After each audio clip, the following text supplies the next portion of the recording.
Hello friends, welcome back to my channel Shweta Jaiswal lifestyle blog. और जैसा कि मैंने आप लोगों से कहा था कि दत्त जयंती आ रही है, तो मैं दत्त भगवान की कहानियाँ ही आप लोगों के साथ शेयर करूँगी। तो दंडवत कर रही हूँ दत्त भगवान के चरणों में, सादर दंडवत। और आज मैं आपको दत्त भगवान की, दत्तात्रेय महाराज की और ऋचिक ऋषि और अ, राजा गाधी उनकी कहानी सुनाऊंगी। यहाँ पे भी मैं आपको दत्तात्रेय भगवान के सामर्थ्य के बारे में बताऊंगी कि कैसे लोगों का उनके ऊपर इतना अगाध विश्वास बना हुआ है। तो वही एक सब जो एक अनुभव रहते हैं, तो वो कहानियों के द्वारा एक पीढ़ी से दूसरी पीढ़ी में आते जाते हैं, जो लोगों के भक्ति भाव को बना करके रखते हैं। तो बस वही मैं राजा गांधी और ऋचिक ऋषि की कहानी आप लोगों को सुना रही हूँ। तो जो ऋचिक ऋषि हुए थे, उनका जो पूरा जीवन था तपस्या करते हुए निकल गया। हजारों वर्षों तक वो तपस्या करते रहे। और जब उनकी तपस्या को हजारों वर्ष निकल गए, तो एक होता है कि जीवन का जो एक युवा अवस्था भी होती है वो भी निकल ही जाती है। तो आकाशवाणी हुई कि उन्हें विवाह कर लेना चाहिए। तो जब इस तरीके की आकाशवाणी हुई, तो जो ऋचिक ऋषि थे वो बड़े संशय में पड़ गए कि भाई मेरा पूरा जीवन तो तपस्या करते हुए निकल गया, और अब ये अवस्था आ गई है जिसको हम वृद्धावस्था कहते हैं, जीर्ण शीर्ण अवस्था एक आ जाती है। इस अवस्था में आकर के विवाह करना एक अपने अंदर बहुत सारी शंकाओं को जन्म देता है। और फिर ये भी लगता है कि इस अवस्था में कौन कन्या मुझसे विवाह करेगी, कौन राजा अपनी पुत्री मुझे देगा। तो ऐसी तमाम शंकाओं से वह घिर गए थे। फिर नारद मुनि की उनसे भेंट हुई। तो नारद मुनि ने उनसे कहा कि अगर ये आकाशवाणी हुई है तो देववाणी कहलाती है, किसी निमित्त ही ये देववाणी हुई होगी, आकाशवाणी हुई होगी। तो आप शंका मत करिए, आप ऐसा करिए कि यहाँ पे राजा गादी हैं, आप उनकी शरण में जाइए। उनकी पुत्री है, उनकी कन्या है सत्यवती, आप उसका हाथ जा कर के राजा गादी से मांग लीजिए। तो नारद मुनि के आदेश से जो ऋचिक ऋषि थे, उस नगर के जो राजा गादी थे, वहाँ पे गए। और जब वहाँ पे गए तो राजा ने उनका बहुत सम्मान किया, जैसा कि हमारी सभ्यता संस्कृति में है कि ऋषि मुनियों का सम्मान किया जाता है, उनका सत्कार किया जाता है। तो राजा ने उनका सम्मान किया, सत्कार किया और उनसे उनके आने का कारण पूछा। तो तब जब उसके आने का कारण पूछा, तो ऋषि ने बताया कि मैं आपकी कन्या से विवाह करना चाहता हूँ और विवाह का प्रस्ताव रखा। तो कोई भी पिता हो, राजा है, कोई भी पिता हो, तो वो तो जब देखेंगे तो एक होता है ना, एक जोड़ी देखी जाती है कि भाई हम अपनी पुत्री को किसको सौंप रहे हैं। तो जब उनकी अवस्था को ऋषि मुनि, जब जिनका पूरा जीवन तपस्या करते हुए निकला था, तो उनकी जो अवस्था थी उनको देख करके उनके मन में, राजा के मन में एक दुविधा आ गई कि मैं अपनी ऐसी कन्या को जो सुकुमार कहलाती, राजकुमारी है, ऐसे कैसे किसी ऋषि मुनि को सौंप दूँ।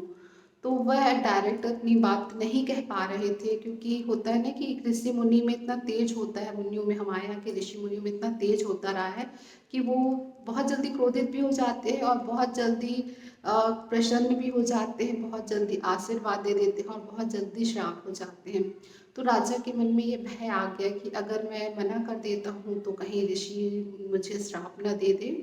तो उन्होंने ऐसा कहा कि ठीक है, मैं ऐसा करता हूँ कि मैं अपनी कन्या का विवाह आपसे करवा दूंगा, लेकिन हमारे कुल की एक परंपरा है कि आपको उस विवाह के लिए 500 श्याम कर्ण घोड़े मुझे ला करके देने होंगे। श्याम कर्ण घोड़े यानी जिनके जो कान होते हैं घोड़ों के, वो काले होते हैं और घोड़े सफ़ेद होते हैं।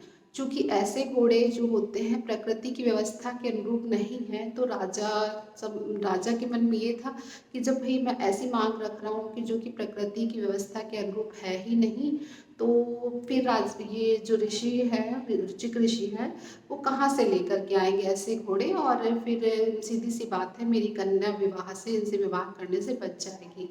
जब ऐसी बातें, ये शर्त सामने आई, तब ऋषि के मन में थोड़ा सा बात तो आई, पर उन्होंने राजा से कहा कि ठीक है, आप मुझे थोड़ा सा समय दीजिए, मैं आपको 500, आपकी दरबार में 500 श्यामकर्ण घोड़े लेकर के आता हूँ। ऐसा कह कर के जो ऋचिक ऋषि थे वो ब्रह्मदेव के पास चले गए और ब्रह्मदेव के पास जाकर के उन्होंने आग्रह किया, उन्हें पूरी स्थिति बताई और आग्रह किया कि मुझे 500 श्यामकर्ण घोड़े चाहिए हैं। तो ब्रह्मदेव ने भी यही बात कही कि ऐसे जो घोड़े होते हैं ये प्रकृति की व्यवस्था के अनुसार है ही नहीं, तो मैं ये घोड़े आपको कैसे दे दूँ। तब ऋषिक ऋषि ने कहा कि अगर आप मेरी समस्या का समाधान नहीं कर सकते हैं तो कोई एक ऐसा समाधान बताइए जिससे मेरी समस्या हल हो। तब ब्रह्मदेव ने कहा कि आप ऐसा करिए, सह्याद्री पर्वत है यहाँ पे, आप वहाँ जाइए। सह्याद्री पर्वत में भगवान के जो परम अवतार कहलाते हैं, परमेश्वर के अवतार कहलाते हैं, दत्तात्रेय भगवान वहाँ हैं, सह्याद्री पर्वत में हैं। आप उनके शरण में जाइए और उनसे अपना आग्रह करिए, उनसे विनती करिए, तो ज़रूर आपकी मनोकामना पूरी होगी। जब ब्रह्मदेव ने उन्हें यह ज्ञान दिया तो ऋचिक ऋषि सह्याद्री पर्वत में दत्तात्रेय भगवान की शरण में गए और उनसे अपनी मनोकामना बताई। तब दत्तात्रेय भगवान ने उन्हें कुछ अक्षदा दिए, अक्षदा यानी जैसे चावल कहते हैं, और उन्हें कहा कि ये जो यहाँ पे विंध्याचल पर्वत है वहाँ पे रुद्रपुर में, वहाँ पे रुद्रपुर में सरोवर के पास, रुद्रपुर में जो सरोवर है वहाँ पे जाकर के आप ये चावल डाल दीजिएगा और वहाँ से फिर आप राजा गादी हैं उनकी नगरी की तरफ पलायन कर दीजिएगा। तो घोड़े जो है वो आपके पीछे पीछे आ जाएंगे, लेकिन हाँ यह ध्यान रखिएगा, इस बात का विशेष रूप से ध्यान रखिएगा कि आप पलट करके नहीं देखिएगा।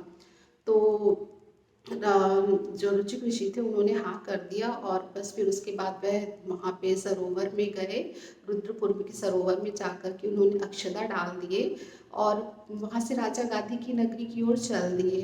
तो उनके पीछे पीछे श्यामकर्ण घोड़े आ गए, बट वही जो होता है ना कि इंसान का स्वभाव होता है, तो वो कौतूहल बस पलट करके उन्होंने देख लिया कि कैसे घोड़े हैं, एक नज़र मैं भी देख लूँ।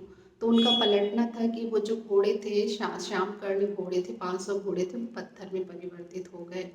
तो फिर ऋषि जो थे, ऋचिक ऋषि थे, वह विचलित हुए, लेकिन फिर वह दत्त भगवान की शरण में गए और उन्हें पूरी बातें बताई। तो फिर उनसे फिर से याचना करी कि आप एक बार मुझे पुनः अक्षदा दे दीजिए। तो फिर दत्तात्रेय भगवान इतने दयालु कृपालु मयालु हैं कि उन्होंने उन्हें पुनः अक्षदा दिया और कहा कि इस बार आप कोई गलती नहीं करिएगा। इस बार पुनः जो ऋचिक ऋषि थे वह सरोवर में गए, उन्होंने अक्षदा सरोवर में डाला और राजा गादी की नगरी की ओर चल दिए। तो उसके पीछे पीछे श्यामकर्ण, 500 श्यामकर्ण घोड़े थे, उनके पीछे पीछे चल दिए और उनको लेकर के वह राजा जी के दरबार में पहुँचे। और जब उन्होंने अपनी शर्त पूरी कर दी तो राजा जी को अपनी शर्त के अनुसार अपनी जो पुत्री सत्यवती का विवाह उन्होंने उनसे करवा दिया। उसके बाद जो ऋषि थे उन्होंने कहा कि अब मैं अपनी पत्नी के साथ जा रहा हूँ वन में तपस्या करने के लिए, क्योंकि भाई मैं तो ऋषि हूँ तो मैं तो तपस्या करने के लिए वन में जाऊँगा ही। तब जो राजा थे उन्होंने कहा कि मुझे एक ही पुत्री है और कोई संतान नहीं है, पुत्र भी नहीं है, तो आप ऐसा करिए, यही राजमहल में रह कर के ही आप तपस्या करिए। तो ऋचिक ऋषि ने उनकी बात मान ली और वहीं रह करके उन्होंने अपनी तपस्या जारी कर दी। ऐसे कुछ वर्ष निकल गए। उसके बाद ये हुआ ये कि उनके कोई संतान नहीं हुई और इधर राजा की भी कोई संतान नहीं थी। तब जो राजा और रानी थे वो ऋषि के पास आए और उनसे आके आग्रह किए कि ना तो हमें कोई पुत्र है, ना आपके मतलब हमारी पुत्री और आपको कोई पुत्र है, तो आप ऐसी कृपा करिए कि हमारी पुत्री को भी पुत्र प्राप्त हो और हमें भी संतान की प्राप्ति हो, पुत्र की प्राप्ति हो। तब ऋचिक ऋषि ने कहा ठीक है, मैं ये 2 पदार्थ है दे रहा हूँ। तो एक पदार्थ उन्होंने अपनी सास के हेतु दिया और एक अपनी पत्नी के हेतु दिया कि आप लोग इन पदार्थों का सेवन करिए तो आप लोगों को यशस्वी पुत्र की प्राप्ति होगी। लेकिन कहते हैं कुछ चूक हो गई और चूकवश जो पदार्थ माता को खाना चाहिए था वो पुत्री ने खा लिया और जो पुत्री को खाना चाहिए था वो माता ने खा लिया। लेकिन इस चूक के कोई दुष्परिणाम नहीं हुए। जो माँ थी उनसे जो एक ओजस्वी पुत्र पैदा हुआ जिन्हें हम विश्वामित्र के नाम से जानते हैं, और जो ऋचिक ऋषि और उनकी पत्नी थी उनसे जो पुत्र हुआ उनका नाम जामादग्नि है, जो कि परशुराम के पिता हैं। तो ये एक ऐसी कहानी थी, यहाँ पे भी दत्तात्रेय भगवान के बारे में मैंने आपको बताया कि कैसे जो जो प्रकृति की व्यवस्था में था ही नहीं, वैसे घोड़े ला करके उन्होंने ऋषि गण को दिए। तो और हम इसी के थ्रू हमें पता चला विश्वामित्र के बारे में, जामदग्नि ऋषि के बारे में और परशुराम ऋषि के बारे में। तो ऐसे हमारे हैं दयालु, कृपालु, मयालु दत्तात्रेय भगवान हैं। तो बस जब वही है कि जब वो सबकी इच्छाओं को पूरा करते हैं, देवताओं की इच्छाओं को पूरे करते हैं, ऋषि मुनि उनकी इच्छाओं को पूरा करते हैं, तो हमारी इच्छाओं को क्यों नहीं पूरा करेंगे। अगर कभी हम किसी परेशानी में हैं, किसी मुसीबत में हैं, चूँकि हम मनुष्य हैं, तो हम अगर उनकी शरण में जाते हैं तो डेफिनेटली हमारी इच्छाएं पूरी होती है। लेकिन जब हमें एक बार उनका सन्निधान मिल जाता है ना, तो फिर एक स्वाभाविक रूप से हम उनसे यही मांगते हैं कि हमें आपका भक्ति दान मिले, श्रम हम आपके लिए श्रम कर सके, हम अन्न दान कर सकें। तो ऐसे मन में भाव आ जाते हैं। तो इन्हीं सब बातों के साथ मैं एक बार पुनः भगवान को दंडवत प्रणाम कर रही हूँ और यह मतलब प्रार्थना कर रही हूँ कि मैं उनकी उनकी जो कथाएं हैं और उनका उनका जो सामर्थ्य है, अपनी जिह्वा से उनका एक अच्छे से वर्णन कर सकूं, इतना मुझे भी सामर्थ्य दे मेरी जिह्वा को। और प्लीज़ मेरे चैनल को सब्सक्राइब करिएगा। Thank you for watching.